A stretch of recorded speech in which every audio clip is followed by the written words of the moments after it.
Bueno, y después de lo que ha pasado en Venezuela, la pregunta es, ¿y Cuba?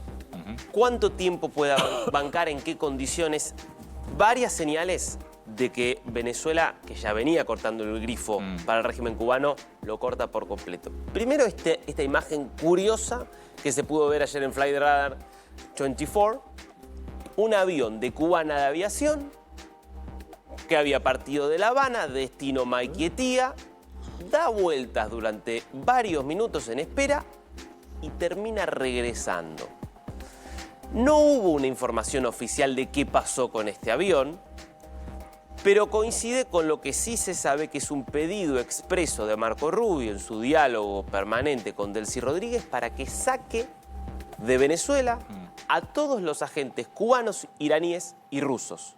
Es un pedido expreso que le hizo Marco Rubio, porque básicamente lo que plantea acá es que Venezuela ahora tiene un único socio y es Estados Unidos. De la mano de esto, sabemos que los envíos petroleros se han bajado ya a cero. Venezuela no le va a dar más una sola gota de petróleo a Cuba. ¿Quién financia a Cuba ahora? México. Esta es la noticia, digamos, de estas horas, la transformación de México en el principal sostén cubano. No sé si podemos ver un gráfico que hace el Financial Times mostrando cómo, fíjate vos, los dos gráficos muestran lo mismo. Si lo ves en el gráfico de líneas de la derecha, vas a ver cómo la línea azul que estaba arriba era la cantidad de barriles que en 2020 le enviaba Venezuela a Cuba. Todo esto es regalado. Cuba no paga un barril de petróleo a nadie. Es un régimen que parasita a otros países. Esto es así. Parasita a su propio pueblo y además a otros países.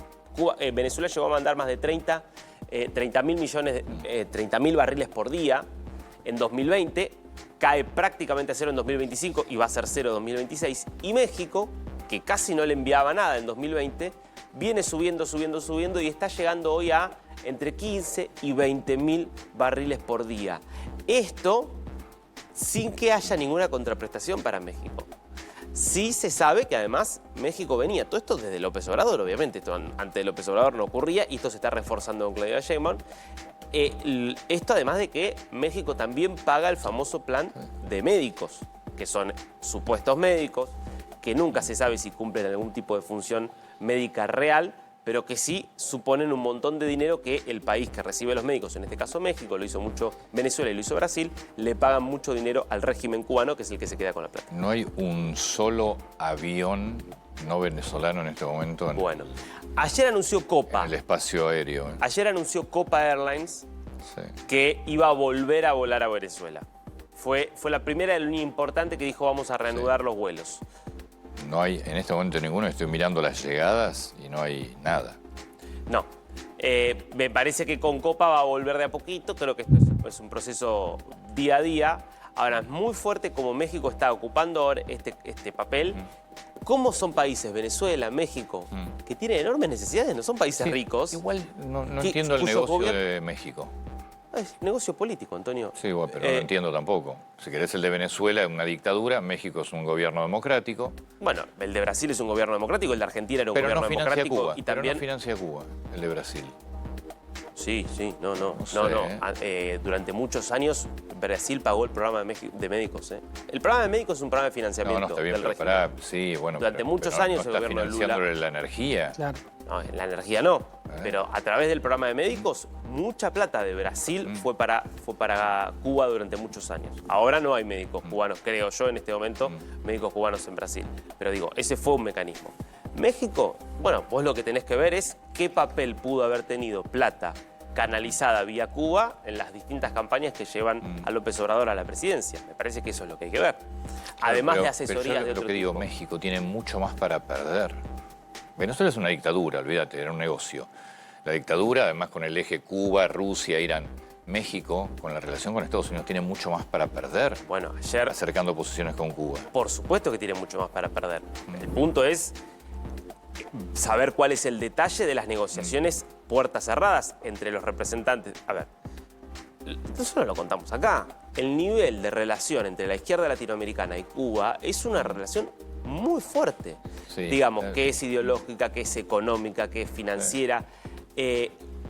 Cuba vehiculizó muchos recursos que por ahí no eran cubanos, pero sí eran venezolanos, y mandó a Venezuela, por ejemplo, hay que financiar una campaña política en un país como México, que es un país de 120 millones de habitantes, con un territorio muy complejo. Bueno, es posible que para que haya podido llegar al poder López Obrador haya servido mucho la influencia de Cuba y que lo que estemos viendo ahora sea un pago por eso, además de que no sabemos qué información tiene Cuba respecto de Sheinbaum, de López Obrador. De otra forma no se puede entender esto. Bueno, llegó ayer por la tarde el anuncio, me parece, más esperado, por la tarde, al mediodía, en realidad, el anuncio más esperado desde que cayó Maduro, que es, bueno, empiezan a liberar presos políticos, finalmente sí. Yo creo que era el gesto que faltaba para confirmar que estamos ante una transición total y ante un régimen que se está desmoronando, digamos, que está perdiendo ya no solo la capacidad de manejar sus propios recursos, que ya sabemos, confirmado, que los está manejando Estados Unidos, sino incluso que está empezando a perder uno de sus principales resortes, que es la capacidad de reprimir. No del todo, seguimos viendo elementos de represión, pero está claro que Estados Unidos está presionando a fondo para ello. Fue Jorge Rodríguez, vos lo decías antes, quien anuncia esto, en un tono que la verdad que parecía que tenía el revólver en la cabeza, ¿no? Por cómo lo estaba anunciando, ¿no? Porque libera personas.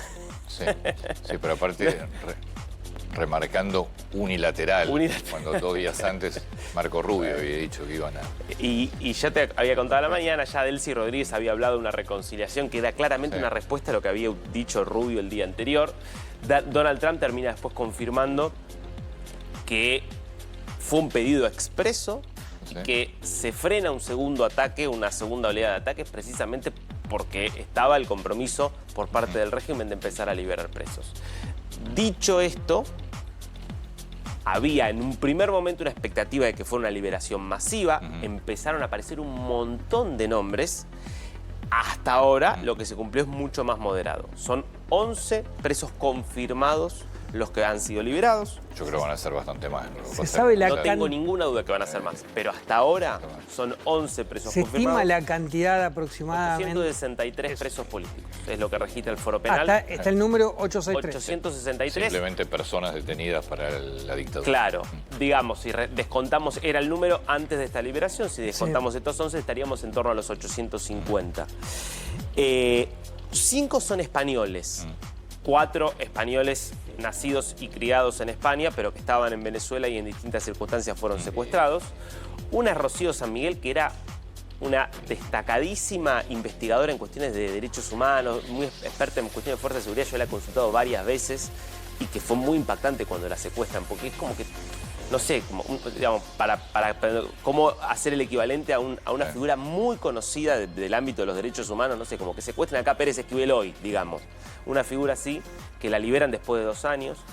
Está la imagen que veíamos recién, Biagio Pilieri, que era un colaborador estrechísimo de María Corina Machado, estuvo toda la campaña con ella y lo termina liberando, y Márquez, que había sido candidato presidencial también de la oposición.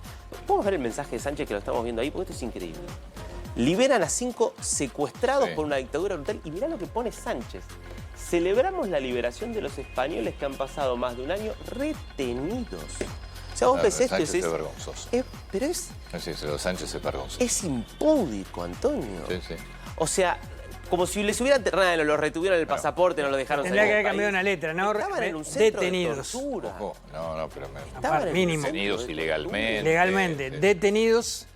Secuestrados. Claro, Sin secuestrados. sin poder hablar con su Pero familia. no retenidos. Pedro Sánchez me parece que va a ser debe ser una de las personas hoy más nerviosas si habla Maduro. Es que aparte se está quedando cada vez más solo dentro de España. Bueno, ayer hubo... Zapatero también, ¿no? Fue patético El País de España haciendo una campaña diciendo que Zapatero y Lula fueron clave para la liberación de los presos políticos. Porque el Zapatero está haciendo un lobby buscando despegarse de la dictadura, diciendo que en realidad él está haciendo gestiones para que esto avance. Zapatero y Lula fueron claves para que se mantuviera hasta ahora la dictadura de Venezuela, básicamente. ¿Por qué no liberó antes presos políticos si estaban haciendo tan buenas gestiones Zapatero y Lula? Digo, para Pedro Sánchez, qué manera de dañar a España. Es impresionante. Un país democrático, un país con credenciales realmente interesantes. Es increíble el papel que está desempeñando. Y la verdad que hay que decirlo. Todos los defensores de derechos humanos, del que vienen hablando... Lo que está logrando Trump es impresionante. Porque Trump está logrando esto, Antonio. Ayer Diosdado Cabello decía 100 muertos. Creámosle a Diosdado Cabello 100 muertos, de los cuales 80, por lo menos, son o los guardias cubanos o miembros de las Fuerzas Armadas venezolanas. Es decir, con una operación que por ahí solo dejó 20 muertos civiles, en el peor de los casos, mirá lo que está logrando.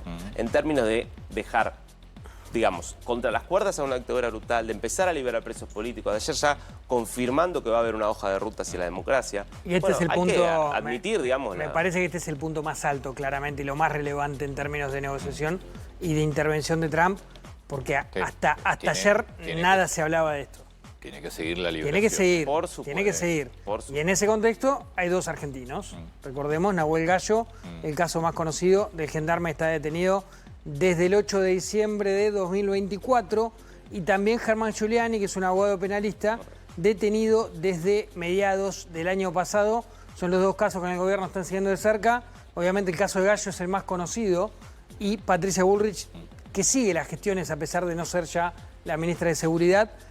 También Monteolivo, obviamente, están atentas porque entienden que próximamente podría darse o se podría comunicar sobre todo lo que tiene que ver con la liberación de Nahuel Gallo. Ahí está la expectativa puesta de gobierno. Ahí hay dos centros de detención ilegal, dos campos de concentración, digamos, muy importantes. Uno, obviamente, el helicoide. Sí. Nahuel Gallo no está en el helicoide, está en el Rodeo 1, que es el otro. Estuvo en el helicoide, ¿no? O al menos Nunca se dijo. estuvo confirmado si estuvo en el helicoide. Igual no hay información, claro. La verdad es que lo que es seguro es que la mayor parte del tiempo estuvo en Rodeo 1, que es donde está ahora. Familiares se acercaron a los dos centros de detención, tanto al helicoide como a Rodeo 1. Los dos opositores que veías abrazándose estaban en el helicoide.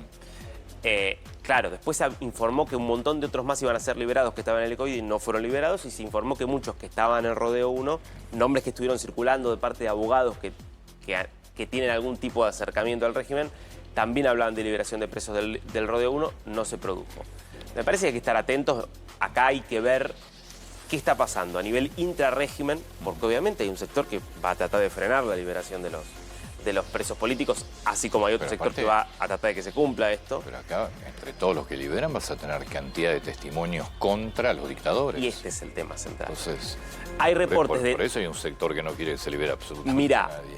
todos los que estuvieron presos que fueron liberados, por ejemplo, colombianos, hubo una tanda de 17 colombianos, dos de ellos por lo menos que estuvieron junto a Nahuel Gallo y que hablaron de Nahuel Gallo en los últimos meses. Contaron que los días previos a la liberación los empezaron a alimentar. Típico, para que no parezca que están tan mal, digamos, que los trataron tan mal. Y que obviamente había toda una campaña para, bueno, meterles presión para que no hablen. Y después hay mucho de quema de documentos, de papeles, de cuestiones que pueden ser evidencia. O sea, algo de eso seguramente está produciéndose, pero yo siento que esto es muy difícil de pararlo. No, me parece este hecho, que yo insisto, hay que seguir de cerca para que nos frene. Por supuesto. Me parece que ya está, es el punto de inflexión si tenías alguna duda de lo que era el control, el manejo y hacia dónde va lo que queda de la dictadura. Bienvenido sea, ¿no? Que cuanto antes termine. Y después lo que hablamos ayer fuera del aire, finalmente se termina confirmando. María Corina Machado. La próxima reunión de Corina Machado con Donald Trump. Que va a ser la semana que viene. Y Trump dijo ayer en una entrevista con Fox News que efectivamente él avisora que esto termina con un proceso electoral en Venezuela. Sí, claro. Lo que no aclaró que no se sabe en qué tiempo. No en qué tiempos, que primero hay que estabilizar. Dice, hoy el país no puede hacer una elección, lo cual tiene un punto. Tiene un lógica, punto. sí. Entonces me parece que primero quieren estabilizar la situación económica, ir debilitando de a poco al régimen. Y el otro punto importante, que nosotros también lo hablamos acá, ayer Trump, en un momento sobre el futuro, dice, vamos a hacer bajar el precio del petróleo. Que obviamente era una de las... De hecho sale... Aquí en la Argentina empiezan a hablar de algunos especialistas en el área, en el negocio, sobre todo de vaca muerta, aclarando que no va a afectar la producción de vaca muerta. De vaca muerta es otra clase de petróleo, sin duda. Pero para Trump, bajar el precio del petróleo implica primero bajar el valor de combustible. Que es para la canasta estadounidense, Sí. eso es importantísimo. Y después le estás pegando a Rusia también. A Y otro además productor, ¿no? debilitas encima... Rusia e Irán. Lo que pasa es que Irán ya está... Bueno, Sí. estas semanas no hemos hablado de Irán. No. Lo de Irán es un punto de inflexión. Sí. Bueno, ya Trump dijo, según él, que el líder supremo Ali Khamenei estaba buscando vías de salida del país. O sea, Cierto, parece inminente lo que no está estamos pasando. hablando de Irán. Mientras pasa lo de Venezuela, Irán está en llamas. La sensación es que muy cerquita a un punto de no retorno. Sí. Muy cerquita. No sabemos si ya está ahí, pero muy cerquita a un punto de no retorno. Bien.